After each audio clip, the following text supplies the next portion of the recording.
이제 돌아다니고. 예. 궁금한 점이 하나 있어가지고요. 궁금한 거야? 네. 10번은 3번이요. 예? 10번은 3번. 10번에 3번. 균형 임대료보다 이거요? 임대료 상황이 낮아질 경우에 임대주택에 대한 공급이 단기적으로는 비탄력적. 왜냐하면 그러니까 임대료를 니네도 50만 원 받다가 20만 원 이상 못 받게 하죠. 그럼 사람들 임대사 팔려고 안 하려고요? 안 하려고 하는데, 그러니까 임대료가 내려가면 공급을 줄이고 싶죠. 근데 갑자기 못 줄이잖아요. 그러니까 이걸 비탄력적이라는 겁니다. 근데 장기적으로는 크게 줄어들 수 있죠. 장기적으로는 탄력적해지는 겁니다. 이렇게. 예. 그럼요, 임대료가 올라갈 때 공급을 팍 늘리는 걸요, 탄력적. 조금밖에 못 늘리는 걸요, 비탄력적. 거꾸로 임대료가 내려갈 때 공급을 팍 줄이는 걸요, 탄력적. 거의 못 줄이는 걸요, 비탄력적 해주는 겁니다. 언더스탠? 자, 그래서 자, 볼게요. 이렇게. 자, 보면 어디를 볼 거냐면 이번에 인문적 특성 알아볼게요. 인문적 특성은 맨 먼저 용도의 다양성이다 해서 별다른 법적 제한이 없다면 다양한 용도로 쓸 수 있어 없어요? 있다는 얘기입니다. 이걸요 용도의 다양성이 줍니다. 뭐라고요? 용도의 다양성. 어디 뭐 표정도 별로 안 좋으네? 예? 뭐 이렇게 자꾸 끄집어내 갖고. 자, 용도의 뭐라고요? 다양성. 자, 그러니까 이런 얘기입니다.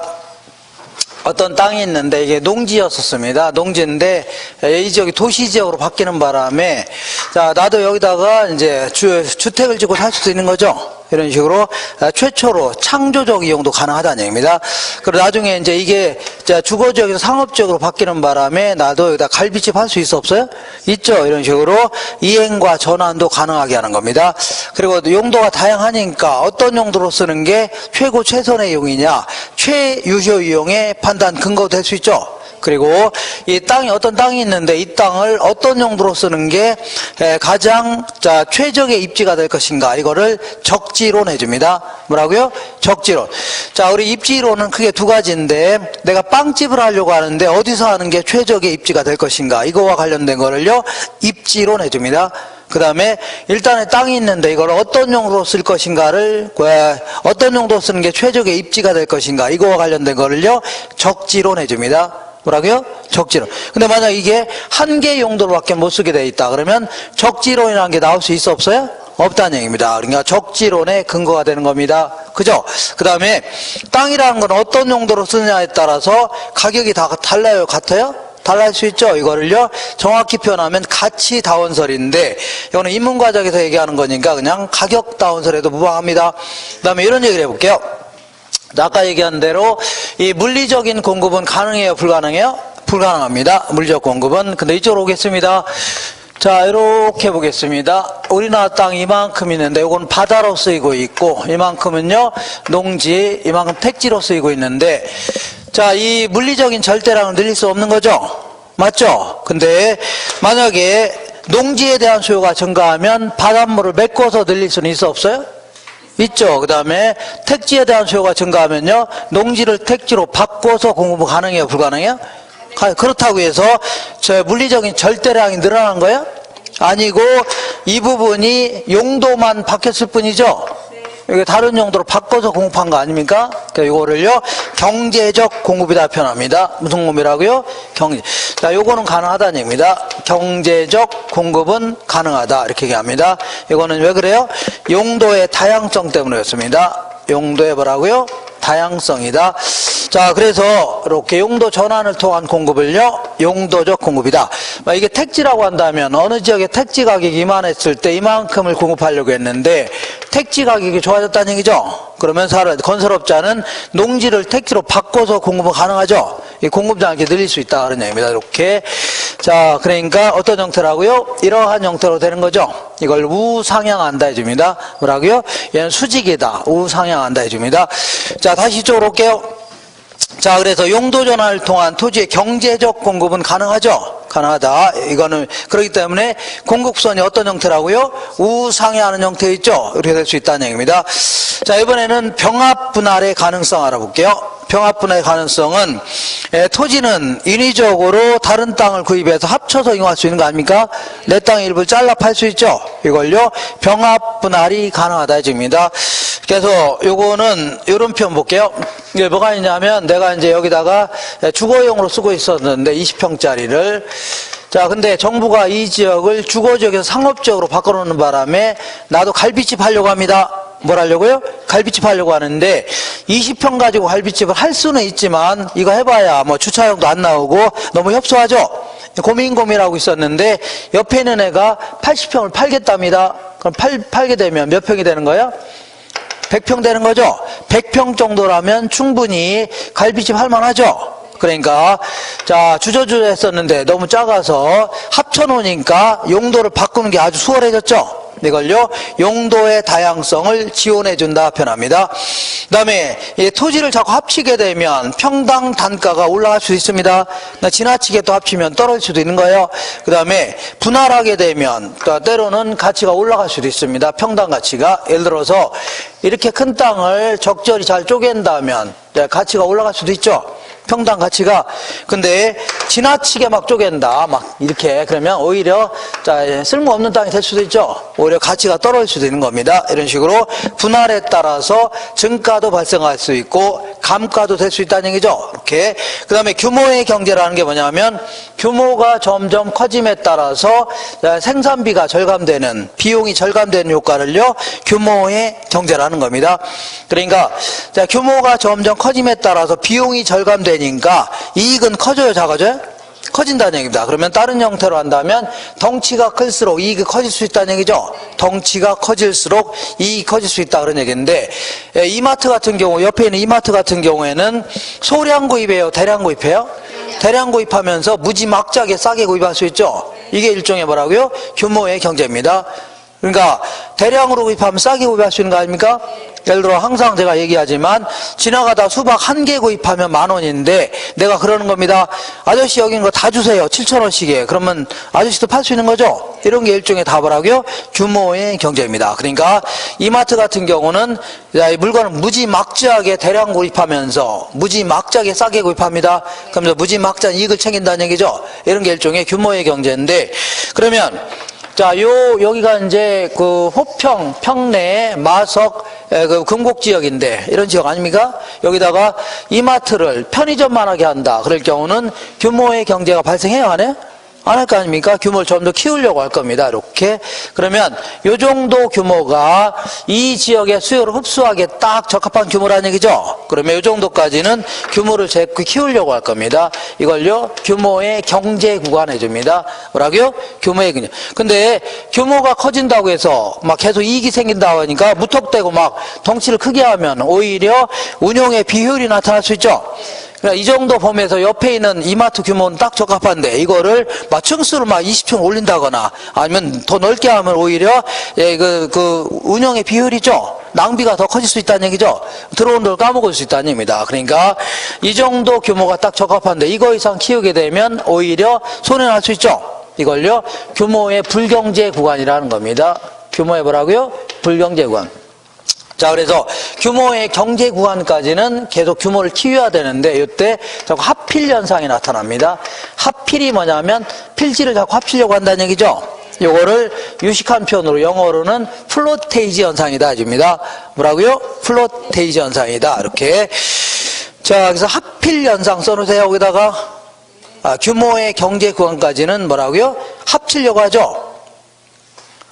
플로테이지 현상을 다른 말로요 하필 현상이다 해줍니다. 계속 합쳐서 이용한다는 얘기죠. 그 다음에 한정 가격이라는 게 뭐냐면 알박기 가격 생각하시면 됩니다. 뭐라고요? 알박기 가격. 자, 내가 여기다가 이제 백화점 하려고 한다 치자. 그러면 이제 여기는 땅을 구입해야 될 거 아닙니까? 구입하는 과정에서 이 갑이라는 사람이 안 팔겠다고 버티는 거 아닙니까?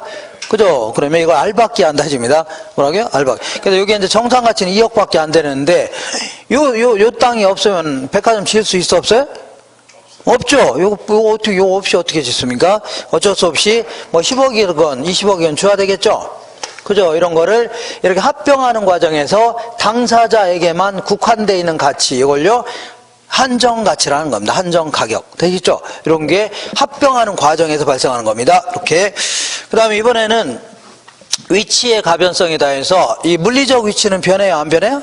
변할 수 없는 거 아닙니까? 다만 주변 환경이 변하면 토지의 주의가 달라진다는 얘기죠. 이런 걸요, 위치의 가변성 이렇게 표현합니다. 여기서 그러니까 이 A라는 땅이 있는데 여기에 주변에 대학교가 들어오기로 했다. 여기 그러면 가치가 올라가요, 떨어져요? 올라갈 수 있겠네요. 뭐 지하철이 원래 없었는데 지하철이 통과하기로 했다. 올라갈 수 있죠. 하도 투기가 극성인 바람에 토지거래 허가구로 묶어놨다. 그럼 오히려 가치가 떨어질 수 있는 겁니다. 이런 식으로 해서 주변 환경이 변함에 따라서 이 땅의 지위가 달라지죠. 이걸요, 위치의 가변성 해줍니다. 그죠? 근데 이거는 물리적 위치는 변할 수 없는 거죠. 꼼짝 못 하잖아요. 다만 상대적인 위치가 다른 땅에 비해서 상대적으로 지위가 올라갈 수 있다는 얘기죠. 예를 들어서 이 땅 근처에는 쓰레기 매립장이 들어왔고 이 땅 근처에는요 대학교가 들어오니까 상대적으로 얘보다 이제 가치가 올라가죠. 이걸 상대적 위치의 가변성이라는 겁니다. 상대적으로 위치가 바뀔 수 있다는 얘기죠. 이렇게 얘기합니다. 이렇게. 자, 근데 요거는 사회적 위치가 변했다 해집니다. 얘는요 경제적 위치, 얘는요 행정적 위치가 변했다는데 요거는 지금 암기할 필요 없습니다. 암기할 필요 없고 나중에 제가 감정평가론에서 똑같은 내용을 할 겁니다. 그래서 이게 사회적 요인이냐, 경제적 요인이냐, 행정적 요인이냐 구분하라는 내용이 있습니다. 그것만 몇 가지 구분하시면 돼요. 여기는 그럴 필요 없습니다. 여기는 그냥 주변 환경이 변함에 따라서 얘의 가치가 변할 수 있죠. 상대적으로. 이렇게 해서 요거를요 위치의 가변성에 좀 됩니다. 이 정도. 그 다음에 마지막으로 이제 국토성이 있다. 토지는 국가가 존속해야만 비로소 개인의 땅이 있는 거죠. 뭐 이런 얘기를, 이걸 국토성이라 하는데, 이런 얘기를 자꾸 하려는 이유가 뭐냐면 니은본에 보니까 여러 가지 공익 개념을 설정하려고 하는 겁니다. 무슨 개념이라고요? 공익 개념. 그래서 여러 가지 법률적 규제 있죠? 이거 하려고 하는 겁니다. 어떻게 하려고요? 법률적 규제를 하려고 하는 겁니다. 자, 22페이지 우리 문제집 22페이지 잠깐 보겠습니다.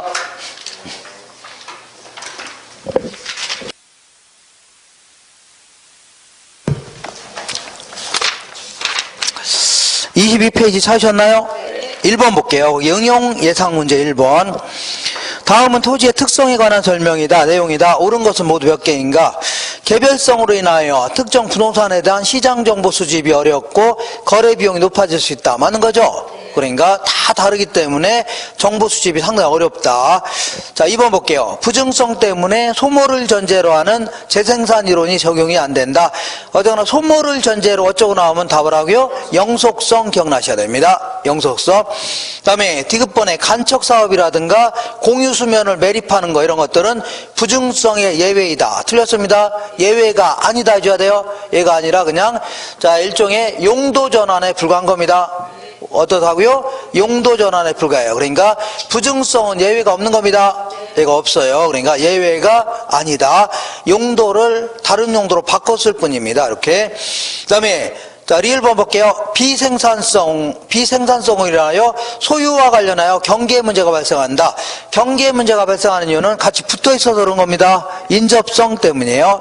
자, 그러니까 비생산성이 아니라 인접성 때문입니다. 그 다음에 자, 그 밑에 부동성으로 인하여 부동산 가치는 장래 편익에 대한 현재 가치로 정의할 수 있다. 자, 요거는 영속성 때문입니다. 뭐라고요? 영속성. 이런 표현은 좀 안 했지만 우리 수익 방식은 장래 얻을 수 있는 편익이죠. 수익을 지금 시점의 가치로 바꾸는 겁니다. 이거는 영원히 토지가 계속 존속한다는 가정이 있어야 되는 겁니다. 그래야지 지금 시점의 가치로 바꾸는 거 아닙니까? 그러니까 이거는 영속성 때문입니다. 그 다음에 중개업이 제도화할 수 있는 가장 큰 근거는 여러 가지 찾을 수 있는 겁니다. 개별성에서부터 찾을 수 있는 거고, 자, 이런 거 다 찾을 수 있는 겁니다. 특히 부동성에서도 찾을 수 있는데, 부동산은 어디에 있어요? 부동산은 마석에 있는데 거래는 여기서 할 수 있죠. 그러면 이 부동산에 대한 정보를 제공해 줘야 될 거 아닙니까? 정보를 누가 제공합니까? 우리 중개사가 제공해야 되죠. 그러니까 토지 이용계획 확인서 같은 거 있죠. 에이, 그 뭐야? 자, 이 중개 대상물 확인 설명서 같은 거 있죠. 이런 걸 다 설명해 줘야 되는 겁니다. 그러니까 요거는 다 맞는 편입니다. 네, 그러니까 자, 옳은 것은 기억번과 비읍번 정도 찾아야 됩니다. 기억번 몇 번이라고요? 비읍번 두 개를 찾으셔야 됩니다. 1번. 그 다음에 3번 볼게요. 오른쪽에 3번. 다음은 토지의 특성에 관련된 내용이다. 내용을 열거하고 있다. 바르게 연결된 것은 지리적 위치의 고정성, 감정평가 시 부동산은 가격이 아닌 가치로 평가한다는 얘기죠. 가치라는 게 뭐냐면 장래 편익을 지금 시점의 가치로 바꾸는 겁니다. 상당히 어려운 문제인데 이거는 근거가 영원히 토지가 존재한다는 가정이 있어야 돼요. 그러니까 요거는 영속성 때문입니다. 뭐라고요? 영속성. 요거는 가격과 가치를 정확히 이해를 하셔야 되는데 가치라는 게 뭐예요? 장래에 얻을 수 있는 편익이죠. 요 지금 시점의 가치로 바꾸는 겁니다. 그러니까 이 토지는 영원히 존속한다는 가정, 오랫동안 존속한다는 가정이 있죠. 요게 있어야 됩니다. 이건 어렵네요. 2번 볼게요. 영속성. 요것도 어려운 편입니다. 토지의 경우는 아까 토지는 수익이 영원히 발생해요. 발생하다 말아요? 영원히 발생하죠. 그러니까 얘는 자본 회수율을 적용할 필요 있어 없어요? 없습니다. 그러니까 자본 회수율을 배제한다. 이건 맞는 편이네요. 상당히 어려운 문제네요. 이거는 3번 볼게요. 개별성. 소유와 관련하여 경계 문제가 발생하며 협동적 이용을 필요로 한다. 경계 문제 이런 거 나오면 개별성이 아니라 인접성입니다. 옆에 있으니까 어디까지 네 거냐 따져야 될 거 아닙니까? 인접성 때문이고 4번에 부증성, 일물일가 법칙의 적용과 표준지 선정이 어렵다. 이런 거 나오면 개별성 때문입니다. 일물일가 법칙과 표준지 선정 같은 게 어려운 건 뭐라고요? 개별성 때문입니다. 그 다음에 용도의 다양성, 국지적 시장, 임장활동 이런 거 나오면요 부동성 때문입니다. 뭐라고요? 꼼짝 못하는 바람에 지역마다 다르다는 얘기죠. 예, 그런 거 이거는 요 용도의 다양성이 아니라 뭐라고요? 부동성 때문입니다. 되셨죠? 부동성 때문이다. 한 장 넘겨 하나만 더 해볼게요. 5번 볼게요. 토지의 자연적 특성에 대한 설명으로 타당하지 않는 것은 토지의 자연적 특성은 토지의 본래적인 것으로서 시대나 장소에 따라 유동적이지 않다는 얘기는 다 변함없다는 얘기죠. 고정적이라는 얘기입니다. 맞는 표현입니다. 그 다음에 개별성은 토지의 비교를 어렵게 하고 가치 추계 시 표준화가 힘들다는 얘기죠. 표준지 선정 같은 게 어렵다, 비교도 어렵다 이런 거 나오면 개별성 때문입니다. 세 번째, 부동성으로 인하여 부동산 활동이라든가 현상 및 부동산 시장은 지역적인 형태로 나타나죠. 지역마다 다 다를 수가 있다는 얘기입니다. 맞는 편이에요. 자, 그 다음에 영속성으로 인하여 외부 효과가 유발되므로 용도 지역지구제가 필요하다. 외부 효과가 발생한 이유는 부동성과 인접성 때문입니다. 부동성과 뭐라고요? 인접성 때문이다. 이렇게 줘야 됩니다. 4번 틀렸고, 공유수면을 매립 또는 간첩 사업을 통하여 토지의 공급은 토지의 절대량의 공급이 아니며 뭐에 불과하다고요? 용도를 다른 용도로 바꿔치기 했을 뿐입니다. 맞는 표현입니다. 이렇게. 자, 이 정도 하시고, 다시 그 노트로 돌아올게요. 돌아오셔서, 자, 12페이지 보시면 부동산의 속성이라고 있어 없어요? 있는데, 여기서는 뭐 존재 가치다 해갖고, 여기서 나올 만한 거는 딱 두 가지입니다. 두 가지인데, 한 문제로 나오긴 힘들고, 지문에 이렇게 끼어들 수는 있습니다. 끼어들 수 있어요. 자, 먼저 요거 지우겠습니다. 먼저, 거기 보시면 위치와 공간과 관련돼서 부동산 소유권의 공간적 범위 있죠? 우리 교재에는 65페이지인데 내가 일단의 땅을 갖고 있다. 그러면 나는 하늘로 연장되는 끝없이 연장되는 공간, 지구의 중심에 이르는 공간을 다 이용할 수 있나요? 그건 아니라는 얘기죠. 그러니까 자, 어느 정도까지밖에 이용 못하죠.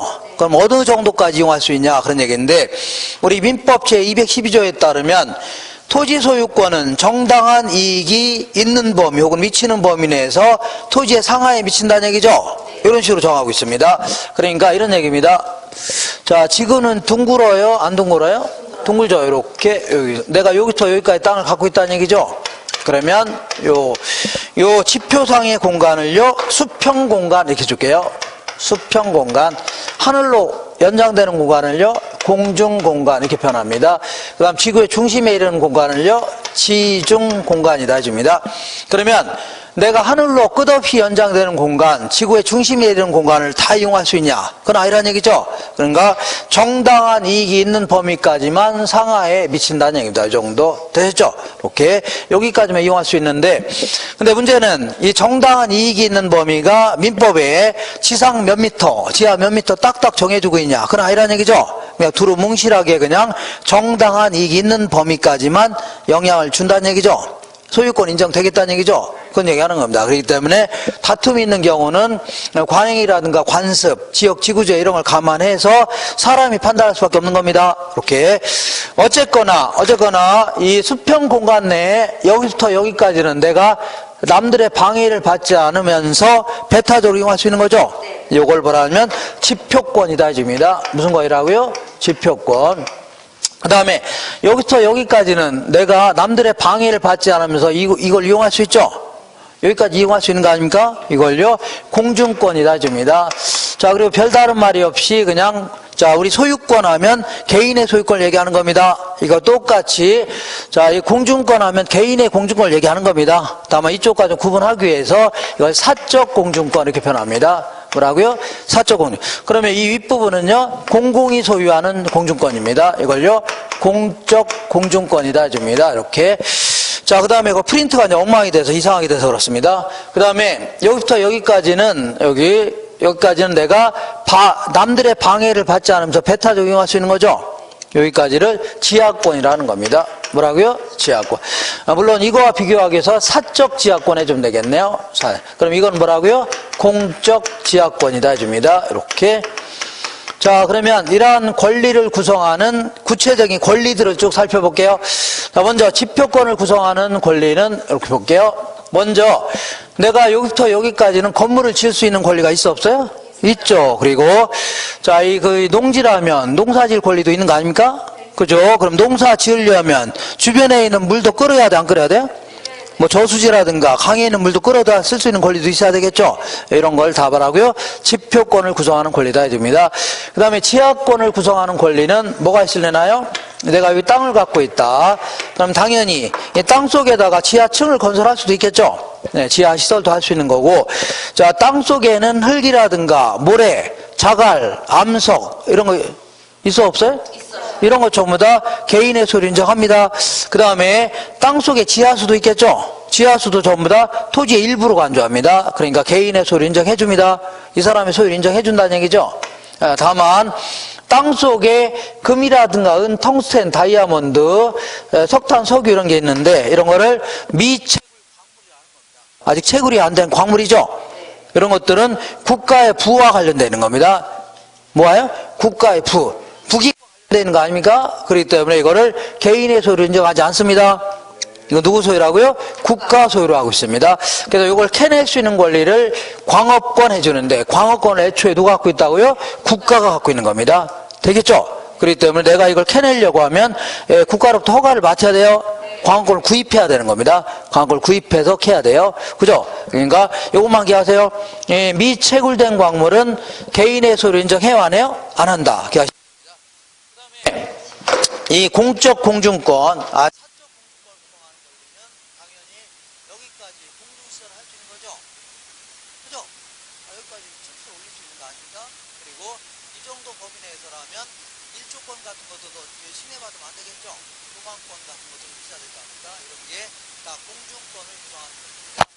근데 만약에 내가 이렇게 볼게요. 정당한 이익이 있는 범위까지 건물을 지었습니다. 여기까지. 그러면 지었죠? 그러면 지었다고 해서 옆에 방송국의 전파를 방해했다고 해서 내가 물어낼 필요 있어 없어요? 없습니다. 항공기 통행을 방해했다고 물어낼 필요 없죠? 그러니까 결국은 항공기 통행이라든가 전파의 발착은 공적 공중권이죠? 여기서 이루어져야 됩니다. 공적 공중권상의 권리다. 이제 이렇게 하시면 돼요. 되겠죠? 이런 식으로. 그 다음에 그 밑에 볼게요. 자, 요거는 내가 농사 같은 거 지으려면 물도 이용해야 돼, 안 해야 돼요? 물도 이용해야 뭐 농사 짓는 거 아닙니까? 그래서 물을 이용할 수 있는 권리가, 자, 여기가 뭐 어떤 자생 저수지라고 치자. 이거 갑을병 세 사람이 농사 짓고 있는데, 자, 물을 이용할 수 있는 권리는 학설상 이게 두 가지가 있는데, 먼저 유역주의라는 것입니다. 그리고 요거는요, 선용주의다. 유역주의는요, 여기는 물 근처의 소유자들은 이거를 골고루 이용해야 된다. 싸우지 말고 뭐라고요? 골고루 이용해야 되는 걸요. 유역주의에 있습니다. 그리고 선용주의는요. 먼저 도착한 사람이 먼저 이용할 수 있다는 얘기죠. 그러니까 이 사람이 먼저 도착해서 양식이 들이대고 물 끓이고 있다는 얘기죠. 그러면 다른 사람도 기다리고 있어야 됩니다. 그런 다음에 이 사람이 충분히 뽑은 다음에 그 다음 사람 이용하는 겁니다. 그렇게 하는 걸요. 선용주의. 먼저 이용할 수 있다는 얘기죠. 먼저 선자. 이렇게. 자, 근데 아무래도 이거 학문적으로는 요거는 이제 유역주의는 수균 지역에 적합하다 입니다. 자, 물이 많은 지역 있죠? 물이 많은 지역 뭐 어떤 건 상관없이다 하니까. 다만 선용지역은 오히려 건조 지역에 적합하다 입니다. 그러니까 물이 이렇게 많이 메말라 있다는 얘기죠? 거의 물이 막 메말라 있는데 이거를 셋 다 나눠 썼다가는 셋 다 농사 마칠 수 있는 거 아닙니까? 그러니까 그러니 차라리 먼저 도착한 사람이 다 이용하게 되면 이 사람 농사가 살아나겠죠? 이 사람들은 양보한 거니까 당연히 이렇게 좀 보상해 주는 게 낫다는 얘기죠. 그러니까 셋 다 굶어 죽는 게 나아요? 한 사람이라도 살아나서 좀 도와주는 게 나아요? 저 어떻게 알았어요? 이렇게 훨씬 더 이거 선용지역은 선용지는 건조지역에 적합한 겁니다. 근데 우리나라는 이제 뭐 유엔이 정하는 대표적인 물 부족 국가다 이렇게 얘기합니다. 그럼에도 불구하고 건조지역 물 부족 국가니까 건조지역이죠. 그런데도 불구하고 우리 민법에 따르면요 유역주의를 채택하고 있다. 요거는 기억하세요. 윤주의라고요. 유역주의를 채택하고 있다. 이렇게 정리하시고 자 이번에는 물 밑에도 토지가 있어 없어요? 저수지라든가 강 하천 그런데 저수에 토지가 있을 거 아닙니까? 근데 요거는 조그만 국어라든가 조그만 소형 하천 같은 거 있죠? 이런 것들은 이 항행이 가능해요? 불가능해요? 조그만 하천이라든가 조그만 국어인 거는 항행이 가능해요? 불가능해요? 불가능하잖아요. 이때는 지적도 작성할 때 어디까지 작성하냐면 물의 중앙선까지도 지적도 작성합니다. 그러니까 여기까지 소유권 주의하겠다는 얘기입니다. 자, 물의 중앙선까지도 소유권 주의하겠다는 얘기죠. 예. 근데 큰 강이라든가 큰 하천이라든가 강이라든가 바다 이런 것들은 항행이 가능해요? 불가능해요? 가능할 거 아닙니까? 그죠? 그러니까 항행이 가능한 거는 물의 가장자리까지만 맨 끄트머리까지만 지적권을 신고합니다. 여기까지만 지금 작성한다는 얘기죠. 그러니까 그러면 요거는 이 개인의 소유를 인정하지 않겠다는 얘기입니다. 그럼 누구 소유라고요? 국가 소유가 되는 겁니다. 그러니까 요거를 공유 수면이다 입니다. 공공이 소유하는 수면을 뭐라고요? 공유 수면이다 이렇게 얘기합니다. 자, 이렇게 정리하시고 오른쪽 보겠습니다. 위치와 접근성이라고 해서 이 마샬이라는 사람은 위치의 가치 이런 표현을 썼다는 얘기죠. 요것만 가볍게 하시면 됩니다. 그러니까 위치가 곧 가치라는 얘기입니다. 위치가 곧 가치다 이런 표현을 썼고 그러니까 위치의 중요성을 강조했다 그런 얘기입니다. 그다음에 허드라는 사람은 접근성이라는 걸 강조하면서 접근성이 뭐냐? 접근성이라는 것은 어떤 목적물에 도달하는데 시간적, 경제적, 거리적 부담이 적은 정도 이걸요 접근성이라는 겁니다. 예를 들어서 여기가 뭐가 있냐면 지하철이 있는데 갑이라는 사람이 여기 살고 있습니다. 그럼 여기 목적물에 도달하는데 일단은 접근성이 좋으려면 거리가 가까운 게 좋겠죠. 근데 거리만 가지고 따지면 돼요? 안 돼요? 안 됩니다. 거리는 가까운데 버스가 땡글 돌아가는 바람에 시간이 너무 많이 걸립니다. 그러면 이것도 접근성이 안 좋은 거죠. 그 다음에 이번에는 거리는 가까운데 아예 버스가 안 다녀요. 그러면 택시 타고 다녀야 되죠. 경제적 부담이 커요 작아요? 크다입니다. 이렇게 세 가지를 공이 따져와서 거리적, 그 다음에 시간적, 경제적 부담이죠. 이걸 따져가면서 이걸 좋은 정도를 접근성이라 는 겁니다. 그러다 보니까 아무래도 접근성이 좋을수록 가치는 높은 게 일반적입니다. 접근성이 좋을수록 뭐가 높다고요? 가치는 높다. 근데 일반적으로, 근데 예외적으로 접근성이 좋을수록 오히려 가치는 떨어지는 경우도 있다는 얘기죠. 어떤 경우냐면 상식적인 겁니다. 이런 지하철역 근처에 있는 건 좋죠. 근데 이게 접근 대상물이 쓰레기 매립장이라든가 가스 충전소라든가 장례식장이라든가 사드가 배치된 곳이라든가 이런 데는 오히려 근처에 있어야 좋을 게 있어 없어요? 없죠. 그러니까 접근 대상물이 무염 혐오시설이라면 오히려 가까울수록 안 좋겠죠. 그거 상식적인 거 아닙니까? 그리고 자, 접근이 지나쳐도 안 좋다는 얘기다. 지나쳐도 가치가 떨어진다는 얘기죠. 예를 들어서 시장 근처에 집이 있으면 좋지만 시장 안에 주택이 있다. 그러면 시끄러워서 잠도 못 자는 거죠. 그 다음에 지하철역 근처에 집이 있으면 좋지만 지하철역 코앞에 집이 있다. 시끄러워서 못 살겠죠. 예, 지나친 것도 문제가 있다는 얘기다. 그 다음에 그 밑에 참고해갖고 거리와 접근성이다 해서 거리는 가까워도 접근성이 나쁜 경우가 있고 나쁜 경우가 있죠. 어떤 경우냐면 주차장이 아주 원거리에 있다든가 가로 횡단문제로 실거리보다 우회하는 경우, 일방 통행관계로 우회하는 경우 있죠. 이런 경우 예전에 한 것처럼 여기가 지하철이 있는데 지하철이 딱 있다 그런 얘기죠. 네. 근데 이제 여기 이제 도로가 딱 있습니다. 근데 갑은 여기 살고 있고 을은 여기가 있고 그러면 거리만 가지고 따진다면 갑이 접근성이 좋아야 안 좋아요? 좋을 거 아닙니까? 그죠? 근데 자 여기 보니까 횡단보도가 어디 있냐면 여기 있습니다. 여기 있어요. 그리고 여기는 이제 그 중앙선이 철조망이 쳐져 있습니다. 뭐가 쳐져 있다고요? 철조망. 그래서 자 이 철조망을 넘어가는 사람들한테는 그 경찰관이 새총으로 쏘겠답니다.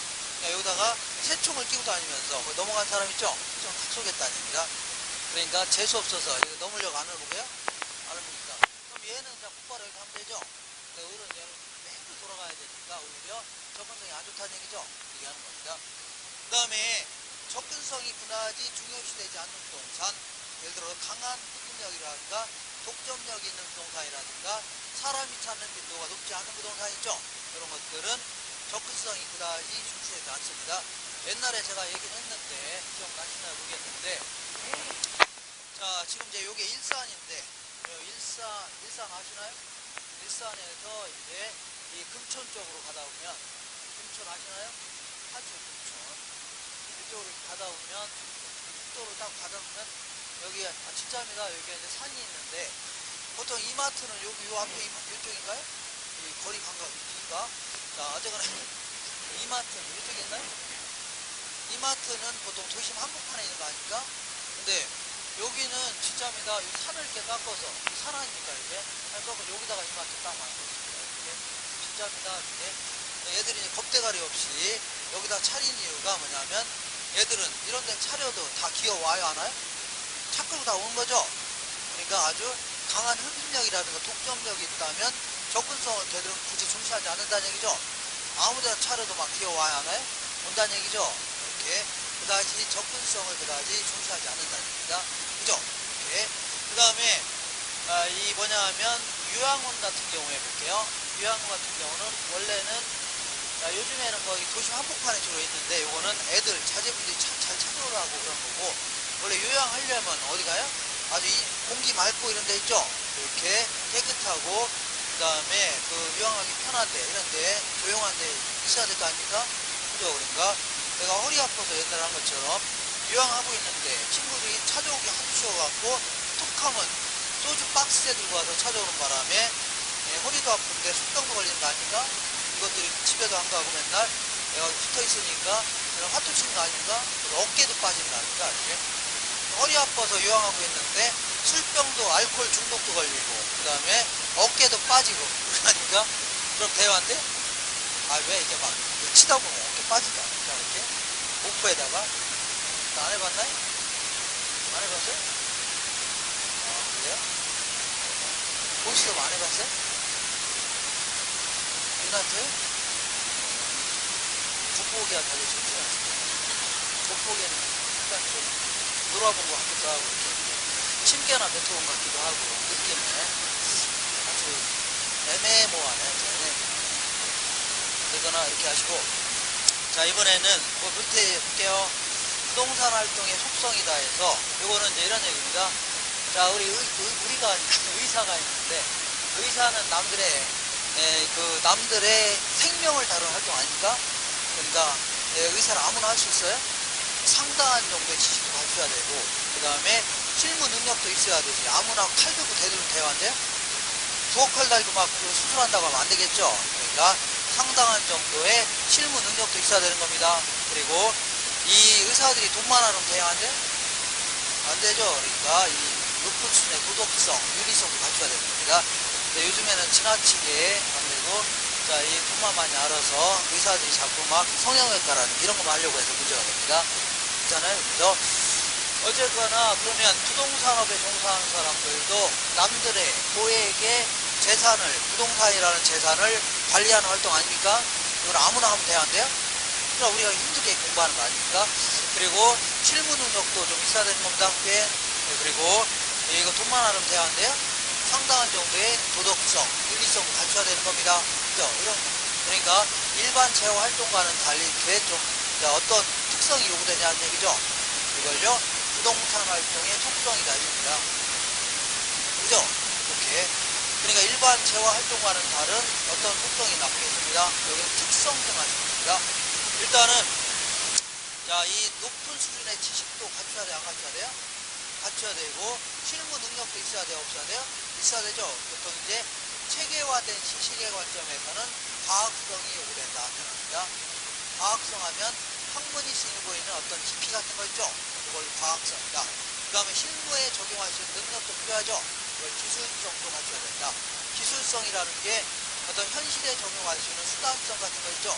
이걸 기술성, 이런 게 요구된다는 얘기입니다. 그 다음에 부동산 활동은 이 보통 이제 추학처럼 추상적인 게 아니라 과거에 이미 행해왔던 여러 가지 활동이 있죠.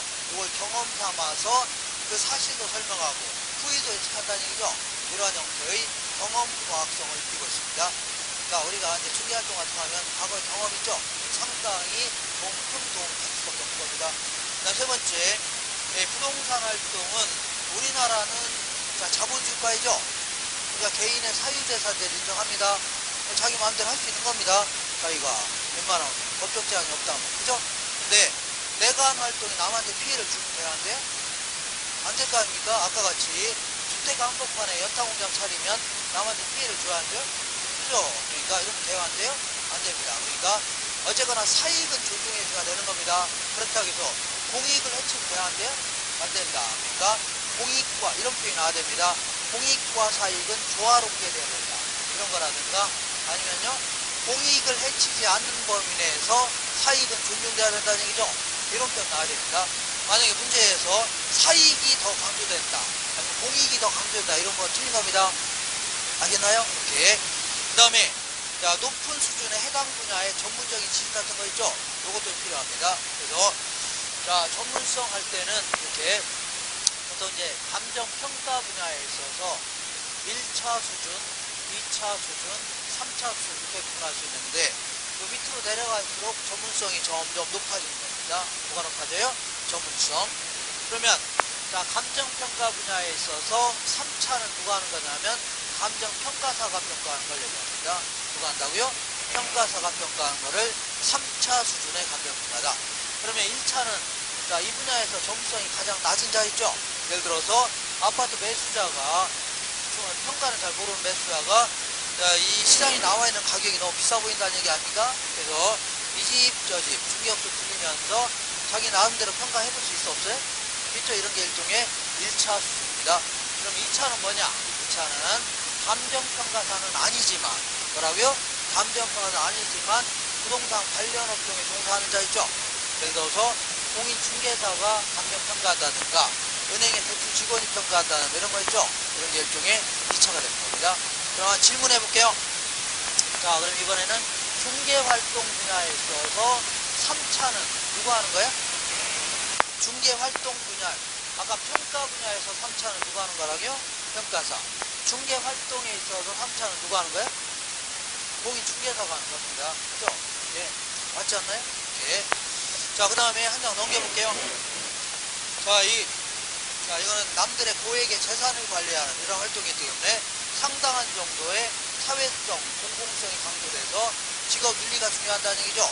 윤리성, 도덕성이 강조될 수밖에 없는데 나중에 중개사가 되시면 사무실 차릴 수 있죠. 그런데 자, 종업원과의 관계, 특히 이제 여기서 말하는 종업원은 이제 중개 보조원 있죠. 이런 분들과의 관계에서 지켜야 될 윤리, 이걸요 고용 윤리에 줍니다. 그 다음에 동업자라든가 동업자 단체, 여기서 동업자는 같이 돈을 투자한 자를 얘기하는 게 아닙니다. 주변에 같은 업종에 종사하는 자 있죠. 부자라든가 중개사 협회 이런 데와 관계에서 지켜야 될 윤리를요 조직 윤리라는 겁니다. 그 다음에, 네?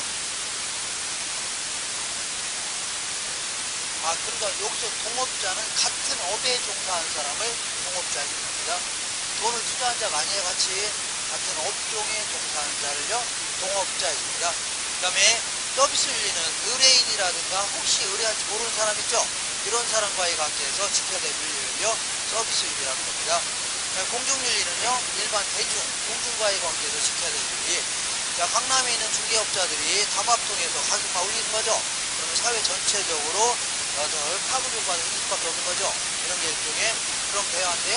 안 됩니다. 이런 거를요 공중윤리라는 겁니다. 그 다음 윤리를 규제하는 방법, 부동산 중개업을 중심으로 해서 윤리를 규제하는 방법은, 자, 이 법률적 규제라 해서 우리 중개업법에서 여러 가지 공부해요, 안 해요?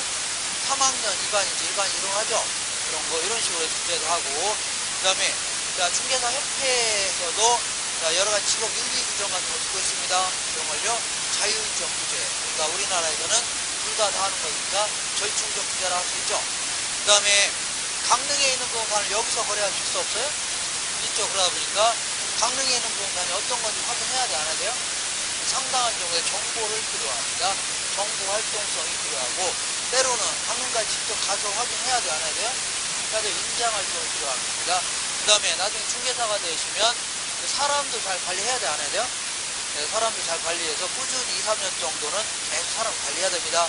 이렇게 해서 개인 활동을 필요로 하고 사람 잘 관리할 필요가 있고, 그 다음에 어떤 사고가 터지면 돼야 안 돼요? 물건에 대한 사고가 터지면 안 되죠? 그러니까 자, 이 권리구조 같은 거 철저히 해서 사고가 터지면 안 되겠죠? 그럼 물건을 잘 관리할 필요가 있습니다. 그죠? 대물 활동성이라는 겁니다. 그 다음에 아까 얘기한 대로 부동산은 영속성의 특성 때문에 자, 이 코앞에만 보고 활동하는 건 아니죠. 먼 미래에도 내다보면서 활동하는 거 아닙니까? 이걸요 배려의 장기성입니다. 배려의 뭐라고요? 장기성. 그 다음 내가 일단은 토지를 팔았을 때 단순히 지표면만 이용할 걸 파는 건 아니죠. 3차원 공간을 파는 거 아닙니까? 그렇죠. 이걸 아까 3차원 공간을 줍니다. 이걸 대상으로 해서 활동합니다. 부동산 활동할 때는 무릇 세 가지 측면을 항상 따져야 되죠. 법률적, 경제적, 기술적 측면을 항상 따져가면서 결정해야 됩니다. 뭐라고요? 복합 개념성이 있습니다. 뭐라고요? 복합 개념성. 이렇게. 자, 이렇게 해서 우리 교재 보기 28페이지에 15페이지 잠깐 거기 보면 빈 공간이 좀 있어 없어요? 있는데 거기다 이렇게 써놓으세요. 그냥 표준산업 분류다. 이렇게 해서 부동산업 분류라고요? 자, 이게 부동산업을 이렇게 표준산업 통계청에서 표준산업 분류표라는 걸 만들어 놓고 이렇게 분류하고 있습니다. 근데 이게 이제 학문적으로 중요한 건 아닙니다. 중요한 게 아닌데 이게 문제 내기는 아주 좋아요. 왜냐하면 여기는 뭐 통계청에서 얘기하는 거 그대로 내면 되는 거죠. 얼룩 내고서 지들은 맨날 술만 먹으면 될 거 아닙니까? 그러니까 내기는 아주 좋다는 얘기입니다. 그래서 최근 10년 동안 3번을 물어봤습니다. 몇 번이라고요? 3번을 물어봐서 안 하기로 물어보고 내합니다. 자, 그래서 표준산업 분류표에 따르면 우리 부동산 업종을 크게 두 가지로 나눕니다. 부동산업을 어떻게 분류한다고요? 두 가지로. 맨 먼저 임대 및 요거는 임대 및 공급업. 이렇게 그다음 뭐라고요? 관련 서비스업. 관련 뭐라고요? 서비스업이다. 이렇게. 자, 그 다음에 임대 및 공급업은 다시 공급업입니다. 임대 및 뭐라고요? 공급업. 그 다음에 임대 및 공급업은 다시 이제 부동산 임대업과 그 다음에 개발 및 공급업 구분합니다. 개발 및 뭐라고요? 공급업. 그 다음에 관련 서비스업은 크게 이제 두 가지 형태로 부동산 관리업. 그 다음에 두 번째는 뭐라고요? 자, 그 중개 및 중개 및 자문 및 감정평가 감평인데 이렇게 나옵니다. 여러분들 중개 및 자문 및 감정평가. 그 다음에 임대업은 또다시 이렇게 이렇게까지 해야 되나요? 이렇게 한 세 가지 정도. 주거용 부동산 임대업, 비주거용 부동산 임대업, 기타 부동산 임대업. 개발 및 공급업도 마찬가지로 주거용 부동산 개발 및 공급업, 비주거용 부동산 개발 및 공급업, 기타 부동산 관리업, 기타 부동산 개발 및 공급 이렇게. 그 다음에 관리업 같은 경우에는 이렇게 주거용과 비주거용만 구분합니다. 주거용과 뭐라고요? 비주거용. 이렇게. 그 다음에 중개, 자문, 감정평가는 이런 식으로 맨 먼저 중개 및 대리업. 이렇게. 중개 및 뭐라고요? 대리업. 그 다음에 투자 자문업. 이렇게. 그 다음에 감정평가업. 이렇게. 부동산 업종을 이렇게 구분하는데, 이렇게. 표준산업 분립법에 따른 겁니다. 요거는 이거 언제 합의합니까? 합의하지 마시고, 나중에 선보기 전에 있죠? 일주일 전에 한번 일조장만 좀 찍어나오면 됩니다. 일조장만 좀 찍어나오세요. 난 그래도 좀 어떻게 좀 해보겠다. 그럴 경우는 이렇게 부동산업을 다음 중 부동산업에 해당되지 않는 것에게 물어본다. 그 정도는 이렇게 해볼게요. 자, 뭐냐면 감자 먹는 관중. 감자 먹는 뭐라고요? 관자 먹는 관중은 소가 아니라 뭐라고요? 개랍니다. 소가 아니라 뭐라고요? 개. 관자 먹는 관중은 소가 아니라 뭐라고요? 개. 개 아시나요? 개란 얘기죠? 그죠? 오페라 같은 거 하고 있는데 자꾸 감자 쳐먹고 있습니다. 뭐라고요? 개다. 개. 자, 그러니까 여기 볼게요. 먼저 감이니까 감정평가. 그죠? 자는요? 자문업. 그 다음에 관이죠? 관은 뭐예요? 관리업을 얘기합니다. 뭐라고요? 그 다음에 중은요? 중개업. 그 다음에 개입니다. 개발 및 공급업 중개업. 감자 먹는 관중은 소예요? 개요? 개다. 개. 소예요? 개요? 개다. 감자 먹는 관중. 네?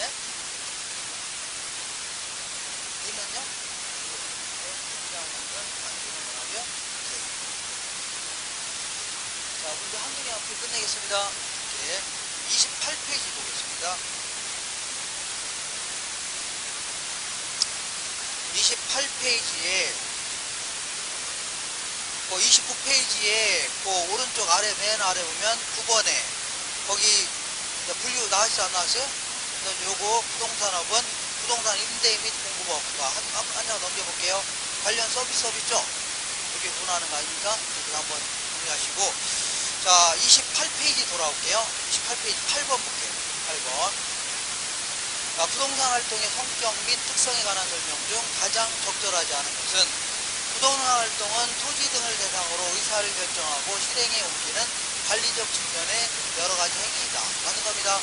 부동산 활동은 윤리성이 강조돼요? 강조가 안 돼요? 강조됩니다. 과학성과 기술성이 요구돼요? 안 요구돼요? 높은 전문성도 요구되죠? 그 다음에 부동산 활동 수익성보다는 공익성이 중시된다. 제가 이런 표현을 틀렸다고 했죠? 수익성과 공익성을 조화롭게 해야 됩니다. 뭐라고요? 조화로워야 됩니다. 이렇게 공익을 해치지 않는 범위 내에서 수익은 존중되어야 된다. 이런 표현이죠? 이런 게 나와야 되지. 뭐가 더 중시된다는 건 잘못된 겁니다. 자, 그 다음에 이 9번도 예전에 이제 기출 형태로 나온 건데 이런 식으로 물어보면 상당히 힘듭니다. 표준산업 분류상 부동산업의 분류에 대한 설명으로 틀린 것은 1번 볼게요. 부동산업은 부동산 임대 및 공급업, 부동산 관련 서비스업으로 분류된다. 맞는 거죠?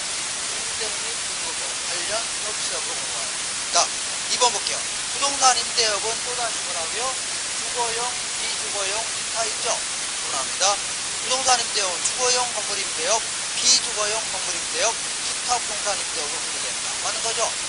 세 번째, 부동산 공급업은 부동산 공급업, 이걸 얘기하죠?